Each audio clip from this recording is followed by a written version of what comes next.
Gloire au Seigneur. Amen. Gloire à Dieu. Voilà, que le Seigneur soit béni. Merci Bruno pour ces quelques chants qui nous racontent la grâce de Dieu et la bénédiction du Seigneur, par la puissance, mais par son esprit. Le Seigneur sait aussi nous encourager et ce soir, il aimerait nous encourager, vous qui êtes peut-être dans des difficultés, dans des problèmes et qui avez besoin de la grâce de Dieu. Croyez-le que le Seigneur saura vous venir en aide. Nous allons, pour le besoin du message, faire une lecture dans le psaume 142.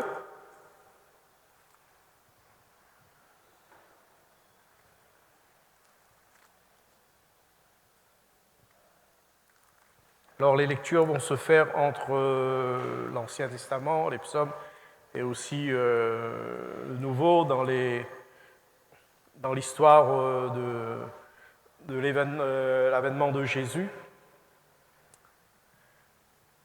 Alors le 142, j'avais aussi voulu profiter justement de toute cette semaine où on parle de la liberté pour pouvoir vous encourager, vous qui peut-être vous trouvez dans des situations un peu improbables, impossibles, pour que vous compreniez que le Seigneur peut aussi vous aider, vous encourager, vous délivrer. Le psaume 42, justement, c'est un peu l'image de beaucoup de situations, de beaucoup de personnes qui se trouvent dans de telles et telles situations de privation de liberté, pas seulement géographique, mais aussi des fois morale. Et dans notre cœur, il y a tellement de choses qui se passent et nous avons besoin de vivre cette liberté. Nous avons besoin de vivre cette liberté parce que aussi nous vivons cette liberté en Christ.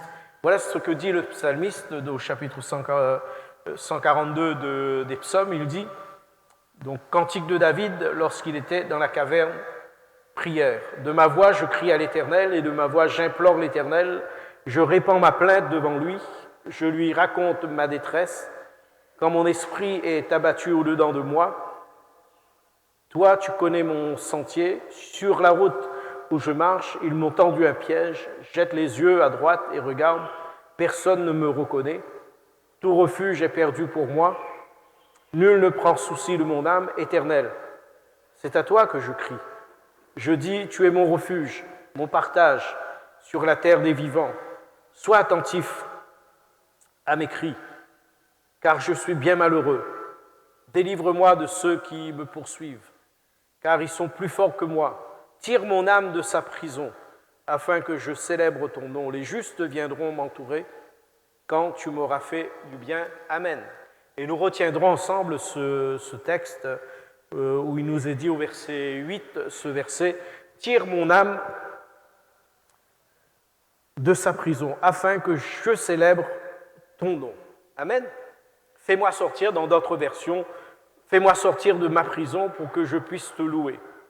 Les personnes qui sont justes viendront m'entourer quand tu m'auras fait du bien. Être libre de toute influence, c'est ce que nous propose l'Évangile. C'est en cela aussi la bonne nouvelle, puisqu'il nous libère de l'esclavage, il nous libère des situations qui nous lient, des situations qui nous contraignent d'une liberté. Le psalmiste fait donc une prière que beaucoup font aujourd'hui, qui révèle un état d'emprisonnement moral, spirituel. Et il le dit dans ce texte de ma voix, il dit « Quand mon esprit est abattu au-dedans de moi, tu connais mon sentier. Sur la route où je marche, ils m'ont tendu un piège. » Donc il comprend bien et il vit ces choses au fond de lui-même. Il vit ces choses bien qu'il sait que ces gens sont à l'extérieur, mais il est dans sa caverne comme dans une prison. Il sait que si jamais il s'égare, il se met à sortir de cette caverne, il pourrait être pris, même voire tué, puisqu'il dit « Il me tend un piège ». Et c'est en cela aussi que je veux vous parler de cette liberté. Bien que la liberté présente, nous sommes contraints à des influences mauvaises, même si nous avons géographiquement la possibilité de nous déplacer. Mais des fois dans la conscience, des fois dans notre cœur, nous sommes comme emprisonnés. Nous sommes un peu à l'image de David, comme dans une caverne.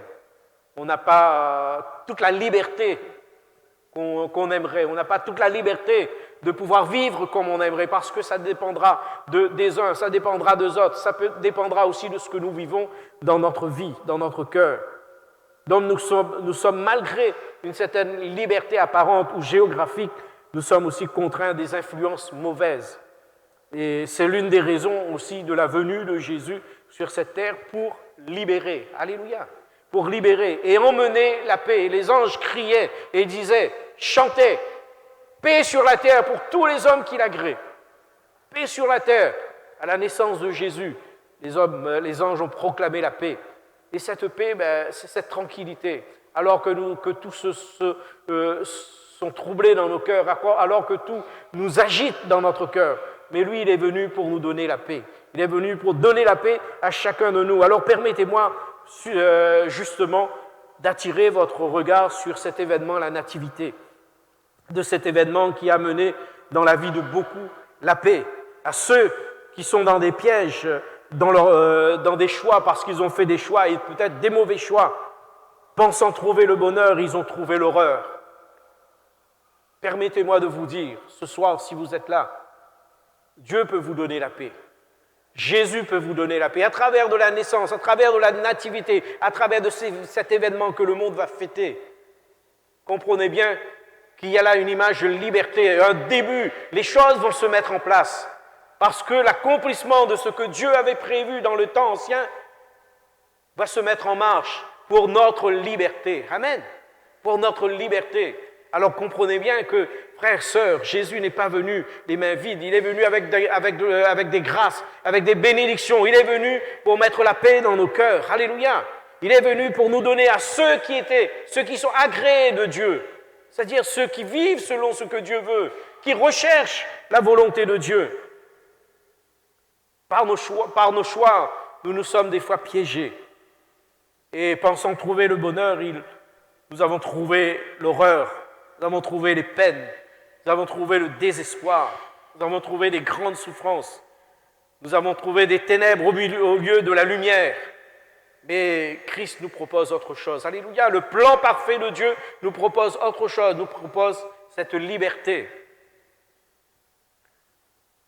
Des drames au lieu des rêves, des tragédies au lieu des fins heureuses. Voilà dans quelle situation des fois nos choix nous emmènent. Et David, l'auteur de ce psaume, il dépeint sa situation. Il nous dépeint son cœur, pris au piège de son semblable.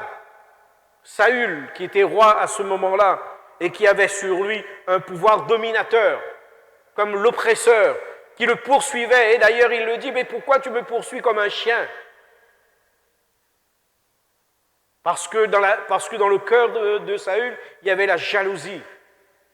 Il y avait la jalousie parce qu'il avait bien compris que son règne allait prendre fin, mais que c'est ce David qui allait prendre la place et que c'est Dieu même qui l'avait choisi. Alors il était obligé de fuir ce David et il s'était caché dans cette caverne. C'était compliqué aussi pour lui. C'était compliqué, mais cependant Dieu veillait.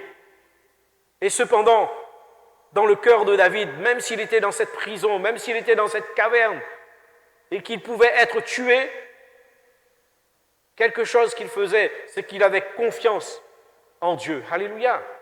Il dit, je crie à l'Éternel. Et dans son cœur, il a crié à Dieu. David savait que seul son Dieu pouvait le délivrer d'un tel acharnement.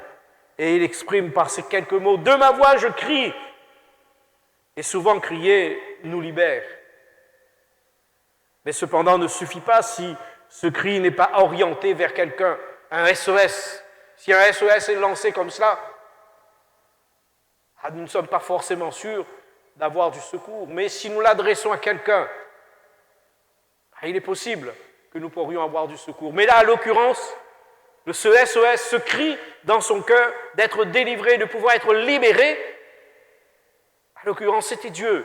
Il criait vers Dieu, je crie vers toi, l'Éternel.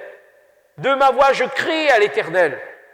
Et il a crié à son Dieu pour lui venir en aide. Et ce cri exprimait ses douleurs. Ces cris exprimaient aussi sa peur de mourir ou de souffrir, sa détresse. Et d'autres, comme le psalmiste, ont exprimé leur détresse de la vie.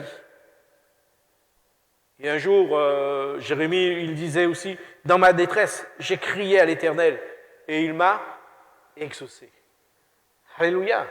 Je ne sais pas quelle est votre situation, mon frère, ma sœur, monsieur, madame, je ne sais pas quelle est votre situation, mais je sais une chose, si dans cette détresse vous criez à Dieu, si vous vous orientez vers lui, que vous lui demandez son secours, il pourra étendre ses mains et vous venir en aide. Alléluia. Des fois, nous sommes pris au piège d'une situation, mais le Seigneur peut nous en délivrer. Le Seigneur peut nous accorder la grâce. Dira-t-il, ils m'ont tendu un piège. Tout refuge est perdu pour moi. Ils sont plus forts que moi. Certainement que quand nous sommes dans cette peur, nous sentons bien que ceux qui sont en face de nous, ils sont bien plus forts que nous. Et le seul qui peut les dominer, le seul qui est le plus fort, le tout-puissant, c'est Dieu qui saura nous secourir. Alléluia. Tire mon âme de sa prison, dira-t-il. L'idée de la mort est exprimée. Tire mon âme de sa prison. Il savait que c'en était fini. Si Dieu ne lui venait pas en aide, c'en était fini pour sa vie. Parce qu'il y avait toute une armée, il y avait le roi qui avait ordonné qu'on le tue. Mais tire mon âme de sa prison. L'idée de la mort était exprimée. Quelles prisons sont les vôtres, mes frères et mes sœurs? Quelle prison? Prison est synonyme de privation, de liberté, est synonyme aussi de punition dans d'autres cas. La peur de la mort, de l'avenir peut être pour certains une prison. Des fois, nous avons cette peur, cette phobie. Mais ça peut être pour nous une prison parce que ça nous enferme. Ça nous empêche de projeter dans l'avenir, de voir, de sortir de chez nous. Ça peut provoquer cette peur et ça peut être là pour nous comme une prison. De partir en vacances en prenant l'avion, ça peut être pour nous comme nous emprisonner, nous rester dans une situation alors que les autres y vont. Vous savez, toutes ces choses, ça peut être pour nous des prisons, mais Dieu peut nous délivrer. Amen. Jésus peut nous délivrer. Si Jésus nous a franchis, nous sommes réellement libres. Alléluia. Oui, il peut nous délivrer. Oui, il peut nous accorder la grâce. Peut-être que vous vivez ces choses. Mais croyez-le que le Seigneur peut vous délivrer. Alors, ça peut sembler pour nous banal que quelques-uns ont peur de prendre l'avion ou quelques-uns ont peur de sortir chez eux, ont peur de l'avenir. Mais pour beaucoup, c'est invivable. Ils n'y arrivent pas. Même si on les encourage, même si on les entoure, ils n'y arrivent pas. Jusqu'à ce qu'ils soient vraiment et réellement délivrés. Alléluia. Parce que ça devient une prison pour eux.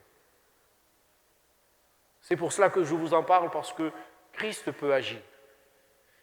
Christ est venu pour nous libérer. Cette peur de la mort peut nous rendre aussi esclaves des pratiques occultes qui nous poussent à des actes coutumiers. On a l'habitude parce qu'on a peur de la mort, il faut récompenser, il faut faire ceci, et puis on tombe dans des pièges, on tombe dans l'idolâtrie, et ça nous entraîne dans des pratiques qui ne plaisent pas à Dieu. Peut-être, cher ami, vous êtes dans cette situation, mais Christ peut vous délivrer, comme il a délivré tous ceux qui sont là. Christ peut vous délivrer de toutes ces pratiques ténébreuses, de toutes ces coutumes. Christ peut vous délivrer de cette peur de la mort qui vous rend esclave. C'est ce que Paul nous dit dans ses lettres. Par peur de la mort, nous nous sommes mis à offrir telle chose, mais ce sont à des démons que nous offrons des sacrifices. Et Paul l'explique.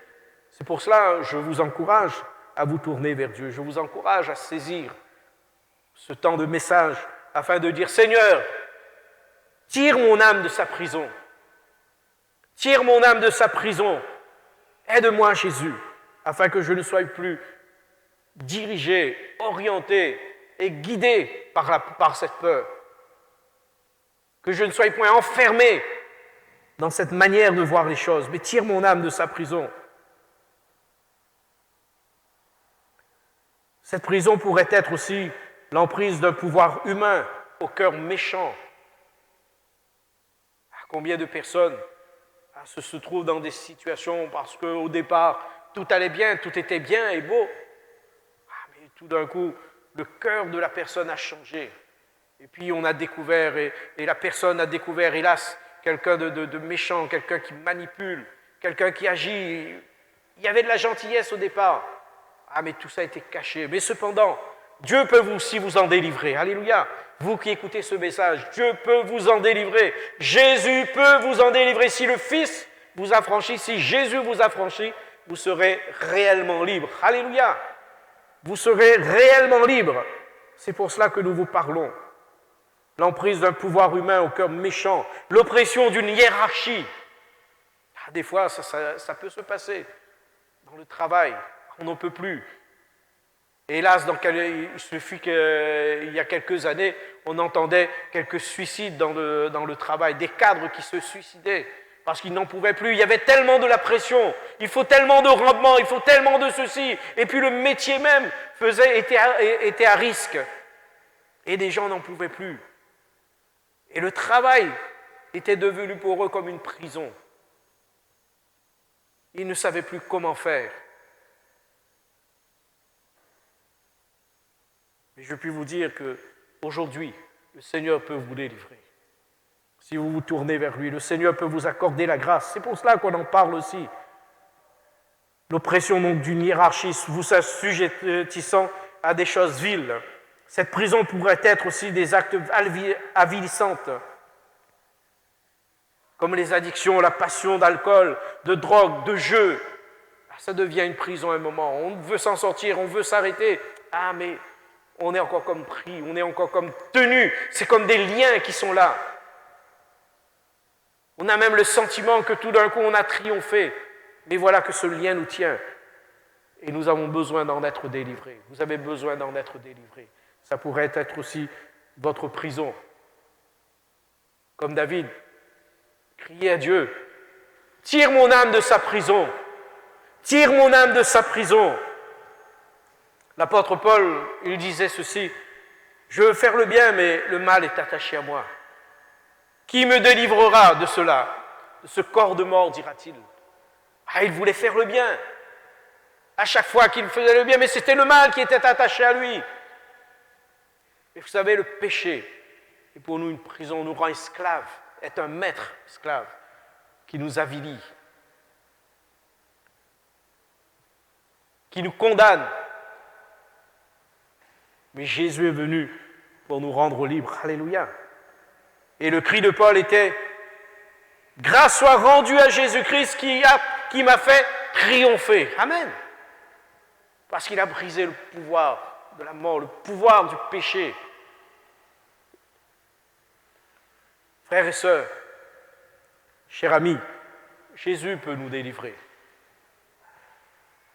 Cet homme vivait des choses douloureuses dans son cœur, dans sa vie. Pourtant, il avait fait du bien puisqu'il avait délivré Israël d'un ennemi qui voulait les faire d'eux des esclaves. Puisque Goliath disait, « Si nous vous battons, vous serez nos esclaves. » C'est ce que l'ennemi désire. En finir, nous assujettir. Mais cet homme plein de foi, cet homme qui avait confiance en Dieu a dit, il relève le défi. Et il a été vainqueur parce qu'il s'est confié en Dieu. Et une fois de plus, là il se retrouve dans une situation, mais maintenant avec ses frères, situation de mort dans sa prison. Et c'est pour cela qu'il le dit, tire mon âme de ma prison, de sa prison. Parce qu'il se sentait comme entouré, encerclé. Et il n'y avait plus d'espoir, c'était que la mort qui était l'avenir. Mais cependant, il a eu confiance, il a crié à l'Éternel et Dieu l'a délivré. Et Dieu peut aussi nous délivrer, Dieu aussi peut vous délivrer. Puisqu'il l'a fait pour David, il le fera pour vous. Comment sortir maintenant de cette prison? Comment sortir? Mais en s'appuyant sur Jésus, en s'appuyant sur le Seigneur. Et notons pour cela la mission de Jésus. Sa venue sur terre va bouleverser le monde et changer, apporter le prix de l'affranchissement à tout homme esclave du péché. Parce qu'il est possible, frères, sœurs, que nous nous trouvions dans ces situations de péché, dans des choix, parce que nous avons fait des choix et puis n'arrivons pas à nous en sortir.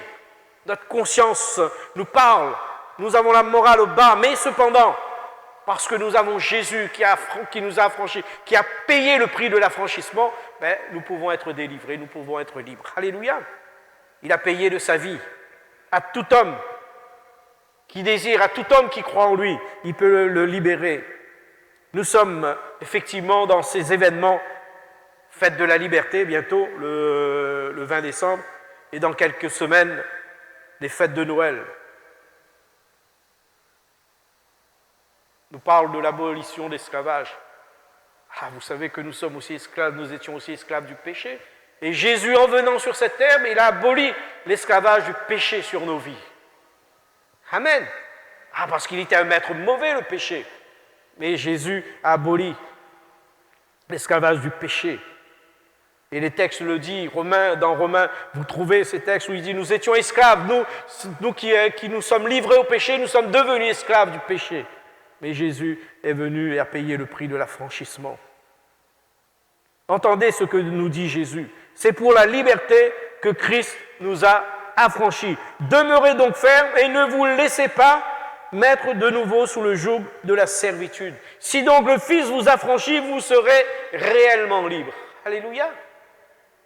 Ah, il est bon de connaître, vous savez une chose, parce que l'ignorance nous rend esclaves. Quand nous ne savions pas le plan de Dieu, quand nous ne savions pas que Jésus était venu pour nous délivrer du péché et de la mort, quand nous ne savions pas que Jésus était venu pour détruire les œuvres du diable, quand nous ne savons pas que Jésus était monté sur la croix, non pas que les autres ont été vainqueurs, mais il est parti par amour pour nous et qu'il a versé son sang, il a payé le prix de notre affranchissement. Nous étions condamnés, tous ont péché et sont privés de la gloire de Dieu. Mais Jésus a payé le prix de l'affranchissement. C'est pour cela qu'il pouvait dire, si le Fils vous affranchit, vous serez réellement libre. Alléluia. Parce que son sang a été le prix, sa vie a été le prix, sa mort a été le prix. Amen. Alors vous comprenez bien que cette venue n'a pas été au hasard.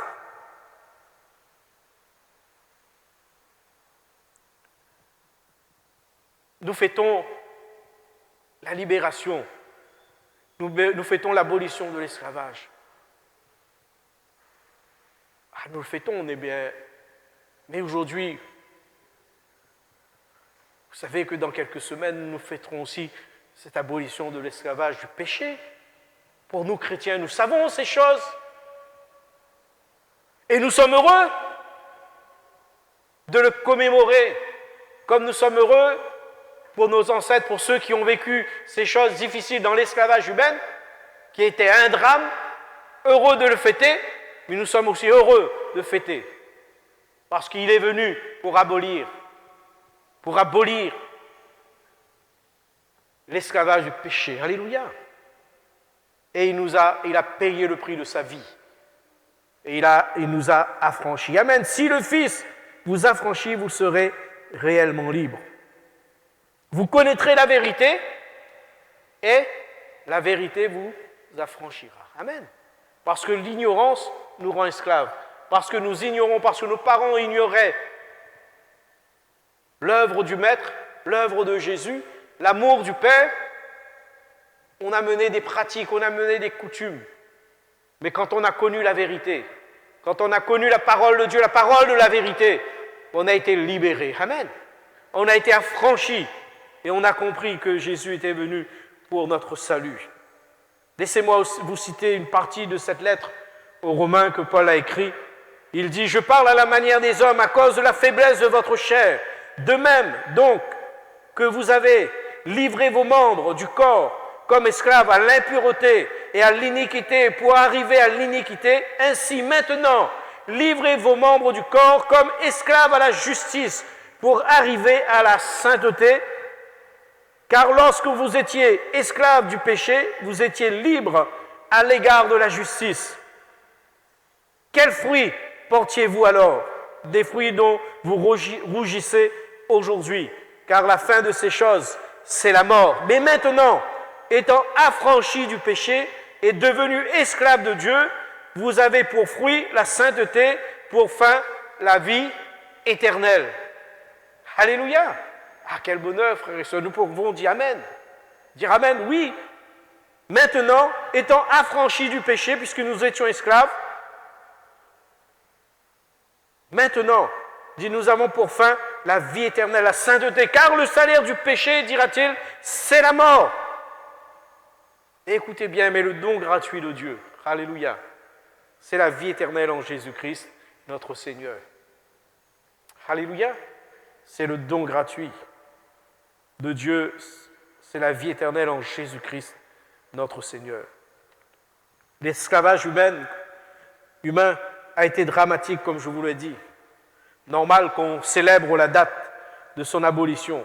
Et nous pourrions aussi penser à l'esclavage que nous a imposé le péché, en modifiant les sentiments des cœurs, le rendant méchant, mauvais, dur, contraire à la volonté de Dieu, mélangé entre le bien et le mal.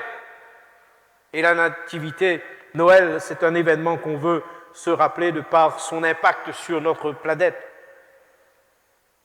Au milieu des hommes, au sein de nos sociétés, fêter le début de l'abolition de l'esclavage du péché qui nous entraînait à la mort physique et éternelle. Et maintenant, étant affranchis du péché, dira ce texte. Il n'y a donc aucune condamnation pour ceux qui sont en Jésus-Christ. Alléluia. Pour nous qui l'avons accepté, pour nous qui le recevons, pour nous qui sommes devenus ses enfants, il n'y a donc, il dit, pour ceux qui sont en Jésus-Christ, qui ont reçu Jésus, aucune condamnation. Dans Romains chapitre 8, verset 1er. En effet, la loi de l'esprit de vie en Jésus-Christ m'a affranchi de la loi du péché et de la mort. Ainsi, cette prison invisible nous enfermait et nous rendait esclaves de nos convoitises, des addictions, de notre colère, de notre caractère, tels que la colère, la haine, la jalousie, l'envie. Ça nous rendait esclaves de toutes ces choses, parce que le péché a dénaturé nos sentiments. Et Jésus le dit, le cœur de l'homme est dur. Il y a tellement de choses mauvaises, mais cependant, c'est dans un mélange. Il y a des bonnes choses, bien sûr. C'est un mélange.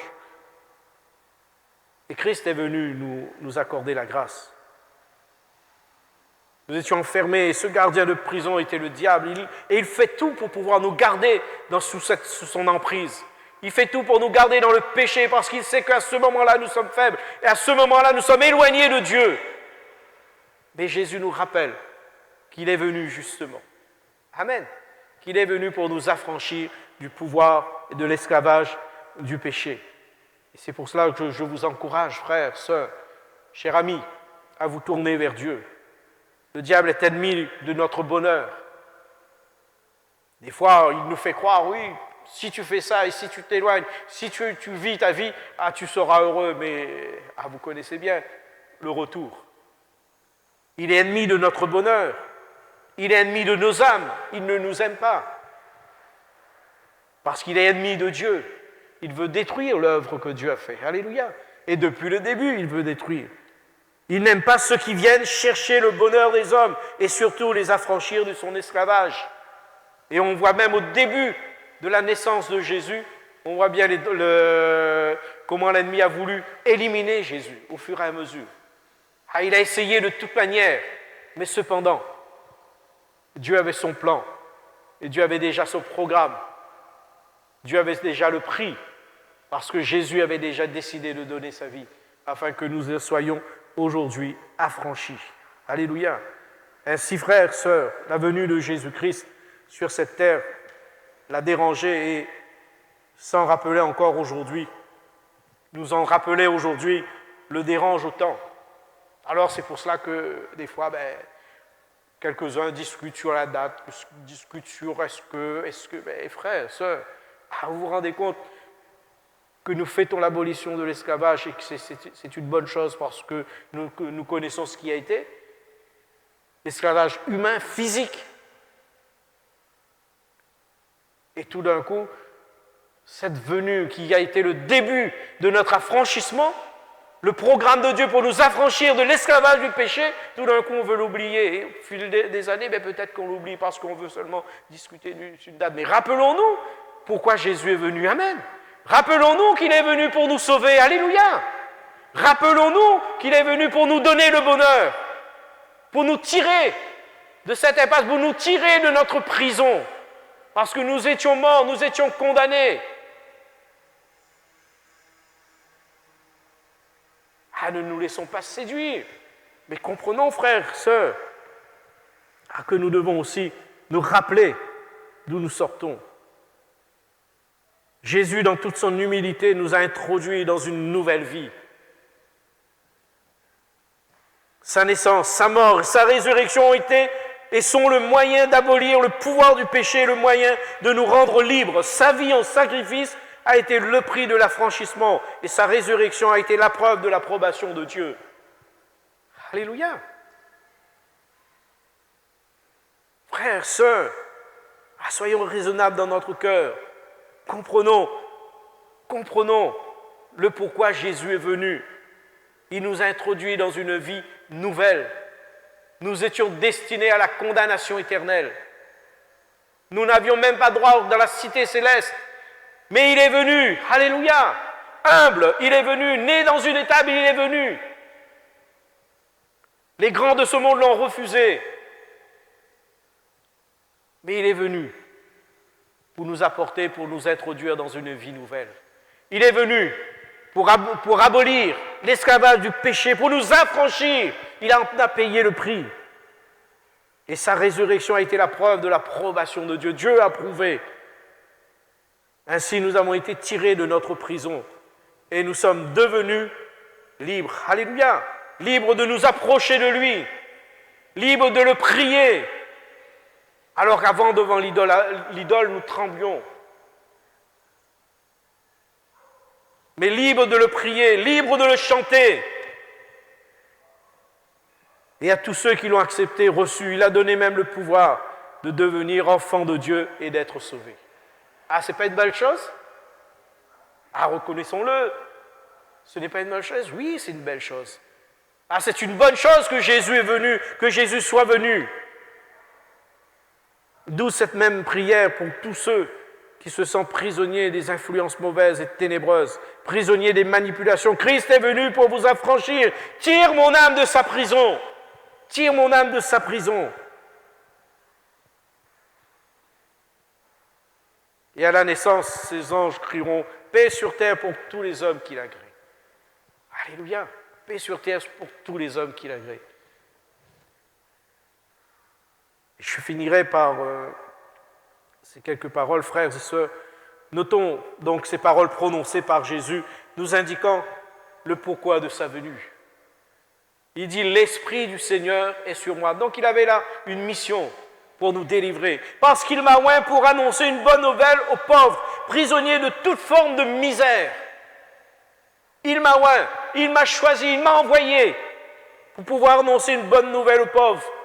C'est-à-dire ceux qui sont prisonniers de toute forme de misère. Il m'a envoyé pour guérir ceux qui ont le cœur brisé, c'est-à-dire ceux qui sont prisonniers de tellement de déceptions, blessés par tant d'abus. Ah, il est venu les délivrer, il est venu les libérer. Guérir dans ce passage veut dire libérer. Ah, il est venu pour nous libérer, ceux qui ont le cœur brisé. Il est venu pour proclamer aux captifs la délivrance, prisonniers des hommes, des organisations, des puissances ténébreuses. Il est venu pour nous délivrer, pour nous libérer. Et dit aux aveugles le recouvrement de la vue, prisonniers des philosophies des hommes, prisonniers de leur méconnaissance du plan de Dieu, aveuglés par les coutumes, aveuglés par les traditions, aveuglés par l'idolâtrie, aveuglés par la peur. Mais Jésus est venu pour nous délivrer. Alléluia. Jésus est venu pour proclamer aux captifs la délivrance. On parle là bien de délivrance, d'être libéré à tous ceux qui sont dans ces prisons. Tire mon âme de sa prison. Pour nous délivrer des traditions, des superstitions. Il est venu pour nous rendre libres, pour renvoyer libres les opprimés, c'est-à-dire prisonniers de la dépression, des peurs, des esprits manipulateurs. Ah, il est venu pour pouvoir nous délivrer. Quand il y a l'oppression, on n'en peut plus.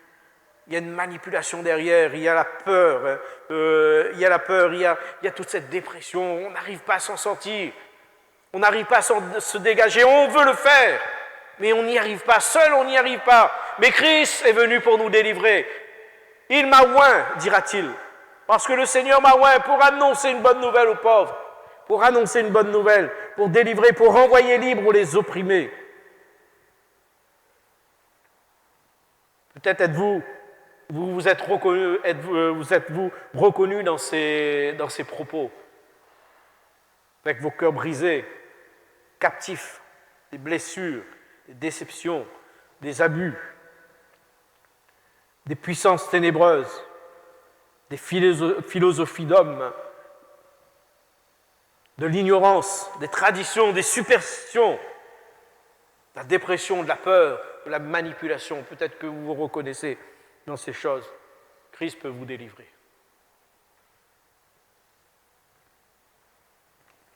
Et je terminerai l'histoire du psalmiste dans sa caverne fut pour lui comme une prison, pour se protéger de son ennemi et aussi le priver de toute liberté. Son histoire ressemble souvent à la nôtre, recluse, privée de liberté. Et peut-être pour vous simplement de venir librement assister à une réunion d'évangélisation, de par l'oppression de l'entourage, la peur d'un rejet ou d'être persécuté, et peut-être pour vous, vous vivez mal ces choses, mais Christ peut vous affranchir. Si Christ vous affranchit, vous serez vraiment libre. Vous serez réellement libre. Vous pourriez faire cette même prière de David, et on pourrait refaire cette lecture pour finir le texte, pour finir ce message, et faire cette même prière de David au chapitre 142 de Psaume, où il dit « De ma voix, Seigneur, je crie à toi. De ma voix, Seigneur, j'implore ton aide. Je répands ma plainte devant toi. Je raconte ma détresse. Et quand la morale n'est plus, mon esprit est abattu au-dedans de moi. Toi, tu connais mon sentier, tu sais où je vais. Tu sais ce qu'il y a le mieux pour moi. Sur la route où je marche, on me tend des pièges. Je jette les yeux à droite, à gauche. Je regarde. Personne ne me reconnaît. Et tout refuge est perdu pour moi. Nul ne prend souci de mon âme. Ô Dieu, c'est à toi que je crie. Je dis, tu es mon refuge, mon partage sur la terre des vivants. Sois attentif à mes cris. Délivre-moi de ceux qui me poursuivent, car ils sont plus forts que moi. Ô Dieu, tire mon âme de sa prison, afin que je célèbre ton nom. Les justes viendront m'entourer quand tu m'auras fait du bien. Amen. Alléluia. Frères, sœurs, pour vous qui vous trouvez dans des situations qu'on a nommées, amis, pour vous qui vous trouvez dans des situations qu'on a nommées, faites cette prière comme David. Tire mon âme de sa prison. Tire mon âme de sa prison afin que je te célèbre à nouveau. Alléluia. Nous allons courber nos cœurs et demander à Dieu sa grâce. Seigneur, merci pour l'œuvre de tes mains. Merci pour l'action de ton esprit.